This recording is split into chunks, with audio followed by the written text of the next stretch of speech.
नहीं, सुनिए, foreign policy, internal security 3 घंटे का मजाक नहीं होता है, समझे ना आप। अगर कोई ऐसा समझ रहा है उसको तो ये ठीक नहीं है।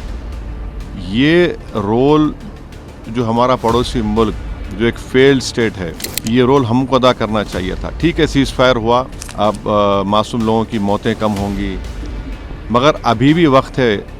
हम बीजेपी सरकार से कहेंगे कि लेबनान में जंगबंदी कराइए, आप खुलकर बोलिए लेबनान में जो इजराइल कर रहा है गलत है वो। एक तो रशिया यूक्रेन का क्राइसिस हुआ, फिर इजराइल ने 7 अक्टूबर के बाद जेनोसाइड गाज़ा में किया, तीसरा ये इजराइल और यूएस ने मिलकर ईरान पर हमला किया। भारत हमेशा सबसे ताल्लुकात अच्छे रख कर भी जहाँ पर अमन की बात आती थी वो एक तारीखी रोल हमने अदा करते आए हैं। प्रधानमंत्री का इजराइल का दौरा, उसका टाइमिंग बहुत गलत था।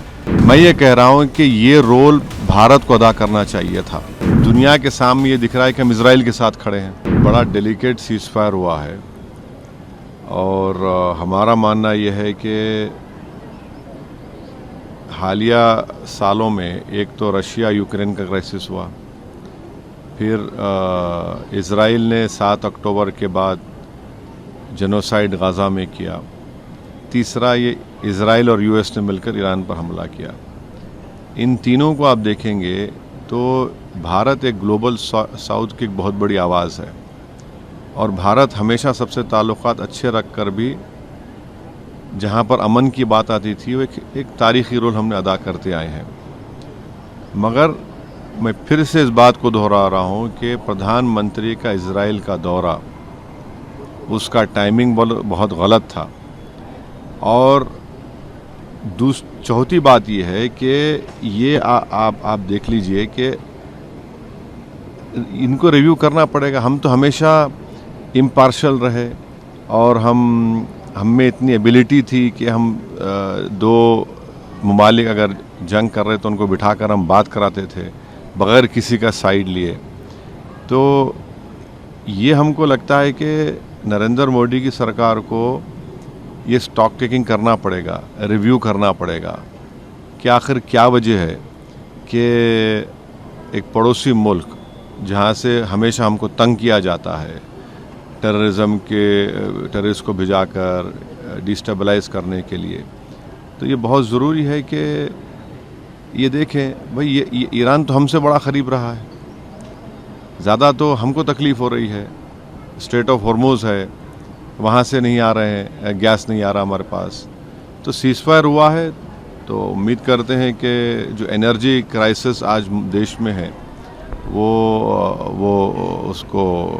उसमें कमी आएगी। मगर एक स्टॉक टेकिंग और रिव्यू करने की ज़रूरत है मोदी सरकार को कि आखिर भारत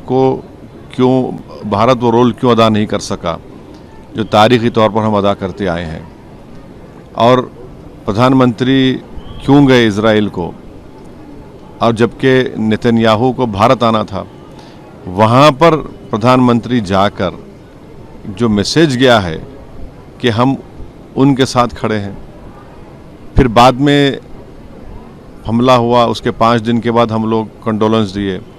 तो ये सब चीज़ों का उम्मीद कर दे कि ये सरकार इसका रिव्यू करेगी, स्टॉक टेकिंग करेगी, आखिर ये क्यों हो रहा है। देखिए, अगर आप देश को बोलेंगे कि 3 घंटे की पिक्चर देख के खुश हो जाओ तो फिर ये तो फॉरेन पॉलिसी नहीं है। जो बीजेपी एक पिक्चर को प्रमोट कर रही है फॉरेन पॉलिसी के तौर पर, ये फॉरेन पॉलिसी होगी आपकी। ये आपकी इंटरनल सिक्योरिटी और एक्सटर्नल थ्रेट को रोकने की पॉलिसी। पिक्चर देखो और खुश हो जाओ। तो ये नहीं कर रहा है उसकी बात कर रहे हैं या बीजेपी? नहीं, अब अक्लमंद को इशारा काफ़ी है। मैं ये कह रहा हूँ कि ये रोल भारत को अदा करना चाहिए था और अब वक्त आ चुका है कि हम हमारे स्ट्रेटेजिक रिजर्व्स जो है, अगर आप रिजर्व्स मिला लिए ओएमसी के साथ मिलाए तो 70 दिन के हैं, मगर हमारे पास गैस के रिजर्व्स नहीं हैं। हमको गैस के रिजर्व्स क्रिएट करना पड़ेगा। अगर कल फिर से स्ट्रेट ऑफ हॉर्मुज़ बंद हो गया, बाबल मंदेब बंद हो गया, या फिर कौन सा है स्ट्रेट ऑफ मलाका बंद हो गया, या सुएज कनाल बंद हो गया, तो हम क्या करेंगे? अब ये हाई टाइम है इस सरकार को कि वो इन चीज़ों को सामने रखकर फ्यूचर की प्लानिंग करे। पाकिस्तान जो मीडिएशन कर रहा है पाकिस्तान, उससे आपको एतराज़ है या पॉलिसी? देखिए, भारत पिछले 75 साल से हमारी ये फॉरेन पॉलिसी रही है कि हमारे ताल्लुकात सबसे अच्छे रहते हैं, हम सब के साथ बातचीत करते हैं। मगर वो 70 साल की पॉलिसी में आज फ़र्क आया है, और जब चेंज आया है तो उसको पार्लियामेंट में बहस होनी चाहिए थी। पार्लियामेंट में बहस नहीं हुई है। हम दुनिया के सामने ये दिख रहा है कि हम इजराइल के साथ खड़े हैं। एक एग्रेसर है इजराइल ईरान के ऊपर, और ये हमको समझना है कि जिस तरीके से ईरान ने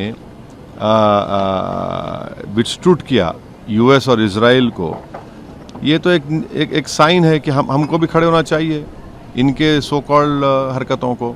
अगर ऑपरेशन सिंदूर हुआ, क्यों हमने अलाउ किया उस शख्स को ऐलान करने का, अनाउंस करने का? क्यों हमने कबूल किया 2019 में कि आप ईरान से, वेनेजुएला से ऑयल मत खरीदिए? क्यों हमने एक्सेप्ट किया कि 2025 में ईरान से मत खरीदिए? अब क्या हो गया? अब हम ईरान से भी तेल खरीदने वाले हैं, अब हमको गैस भी चाहिए। तो ये कंसिस्टेंसी होनी चाहिए ना। सर, आप बातों बातों में मूवी का नाम लिया कि एक मूवी, नहीं, मैं आपको बता, मैं नहीं देखिए, नहीं सुनिए, फॉरेन पॉलिसी, इंटरनल सिक्योरिटी 3 घंटे का मजाक नहीं होता है, समझे ना आप? अगर कोई ऐसा समझ रहा है उसको, तो ये ठीक नहीं है। ये रोल जो हमारा पड़ोसी मुल्क, जो एक फेल्ड स्टेट है, ये रोल हमको अदा करना चाहिए था। ठीक है, सीज़ फायर हुआ, अब मासूम लोगों की मौतें कम होंगी, मगर अभी भी वक्त है। हम बीजेपी सरकार से कहेंगे कि लेबनान में जंगबंदी कराइए, आप खुलकर बोलिए, लेबनान में जो इजराइल कर रहा है गलत है। वो आप 20% टेरिटरी पे कब्जा कर लिया लेबनान की। वो अगर हम खामोश बैठेंगे तो फिर अक्साई चीन और पीओके कैसे वापस लेंगे हम? ये सोचने की जरूरत है।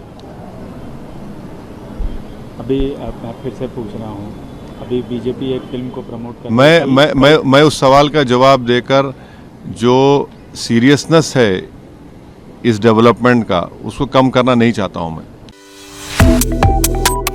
Subscribe to One India and never miss an update. Download the One India app now.